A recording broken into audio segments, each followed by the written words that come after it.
다시 연락이 올 가능성도 있거든요. 다시 연락을 한다고요? 네. 무슨 낯짝으로?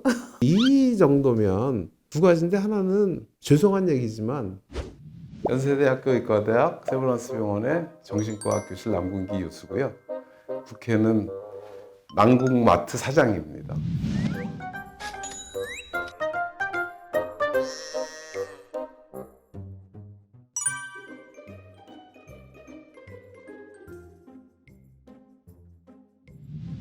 저는 37살, 남자는 38살이었고 나이가 있어서 결혼을 염두에 두고 3개월 정도 만났습니다.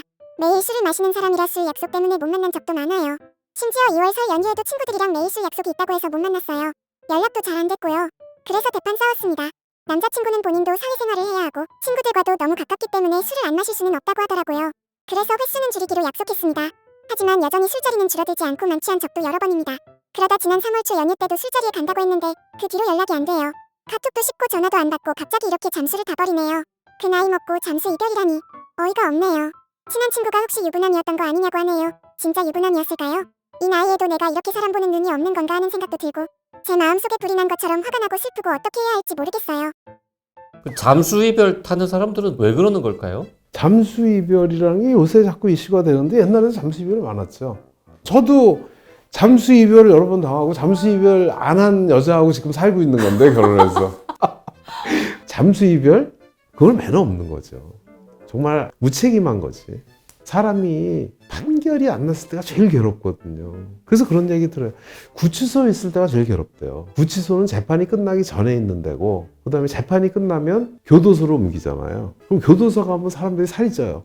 거기서 밥 먹고 일하고 뭐 콩물도 얻어먹고 이러면서 오히려 마음이 편해져. 날짜 지어나가고 있으니까. 근데 구치소는 무죄가 나올지 아니면 10년형을 받을지 5년형을 받을지 모르기 때문에 매일매일 간이 쪼그라들고 애 같아요. 그래서 구치소에 있을 때가 제일 괴로운 거예요, 사람이. 그러니까 어떤 것이 결정이 되고 나면 오히려 편한데, 이 잠수 이별이라는 거는 이 사람이 진짜 어디 가서 죽었는지, 뭐 술 먹고 뭐 일주일 있다가 나타날 건지, 그럴 때 내가 어떻게 해야 되는지, 내 감정도 정리가 안 되고 상대방을 예측할 수 없기 때문에 굉장히 괴로운 거거든요. 근데 SNS에 띵까띵까 하고 있는 게 올라왔다 그러면 내가 볼 땐 너무 다행인 것 같은데.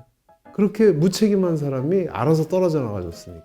그래도 이렇게 오래 사귀었으면, 사귄 거에 대한 책임감이 있었으면 헤어지더라도 이유를 얘기를 하고 미안하다고 사과를 하고, 일방적인 거니까 해야 되는데 그걸 안 한 거는 그 사람이 무책임하고 또 그런 스킬이 없고 남에 대한 배려가 없는 사람으로 생각은 돼요. 근데 우리가 착각하지 말아야 될 건, 그런 매너도 없고 책임감도 없고 아무 생각이 없는 사람하고 계속 사귀었다가 만약에 결혼이라도 했는데 결혼 이후에 그런 무책임하고 매너 없고 하는 게 발견된 것보다는 이렇게 알아서 떨어져 나가준 게 고마운 거 아닌가요? 주상신이 도왔다라고 생각을 하시는 게 훨씬 더 정신 건강에 좋을 것 같은데. 모든 감정이 그렇죠. 내가 원하지 않는 것을 당하면 갑갑하죠. 근데 그렇게 상처를 주는 거잖아요, 그 사람, 남자가. 근데 우리가 갑자기 연락을 끊으면 그 사람이 상처받을 거라는 거는 알잖아요. 그럼에도 불구하고 그런 행동을 하는 사람이라면 아쉬운 사람이 없어진 게 아니고 못된 놈이 지가 알아서 떨어져 나간 거다. 근데 뭐 그게 유부남이건 뭐고, 유부남이라도 다행인 거고, 그죠?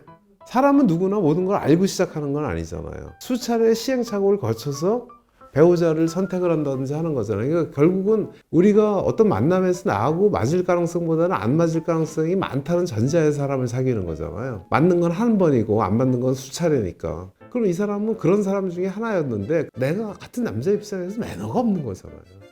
아주 기본적인 매너가 없는 거잖아요. 근데 그 남자가 잠수를 타고 떨어져 나갔다. 그러면 조상신이 도운 거지. 아, 그리고 거기에 이제 사연 중에 술을 마시는 거 싫다고 벌써 몇 번 얘기를 했고, 술 마시면 연락이 안 됐던 적이 있다고 했잖아요. 그래서 그 횟수를 줄이기로 약속했다. 만취한 적도 여러 번이다. 술자리 가면 연락이 끊긴다. 이 정도면 두 가지인데, 하나는 죄송한 얘기지만 헤어지는 핑계를 술을 대고 있는지도 모르고, 근데 그게 아니고 정말 마음에 있는데도 불구하고 술 때문에 이렇다고 그러면, 그럼 그 양반은 술에 문제가 있을 가능성이 굉장히 많아요. 그 술의 알코올리즘 정의 중에 제일 중요한 게 술 때문에 인생에서 중요한 것들, 직장이라든지 여가 생활이라든지 배우자의 관계 같은 게 술로 인해서 문제가 되는데도 불구하고 술을 계속 마시는 행위를 알코올 중독이라고 저희가 얘기를 하는데, 그렇다면 이분은 정말 좋아하고 그러는데도 술을 먹으면 연락이 끊기고 상대방을 애타게 만들고 괴롭히고 그럼에도 불구하고 계속 반복이 된다 그러면 술에 문제가 있는 사람이었을 가능성이 굉장히 많죠. 다시 연락이 올 가능성도 있거든요. 다시 연락을 한다고요? 네. 무슨 낯짝으로? 아니 이렇게 헤어지는 사람이 무슨 낯짝이 있겠어요. 또 자기가 필요하면 연락할 수도 있지. 근데 그 잘 생각을 하셔야 될 것 같아. 모든 게 반복되는 경우가 굉장히 많거든요. 그러면 그런 사람이 나의 영원한 파트너가 된다? 오래 사귄다? 이거 모든 잠수 이별을 당하는 분들한테 하고 싶은 얘기는, 잠수 이별을 당하는 순간 다행이다 이렇게 생각을 하시면 맞을 것 같아요. 잠수 이별을 할 수 있는 사람이라면 별로 그렇게 권장할 만한 상대는 아니다.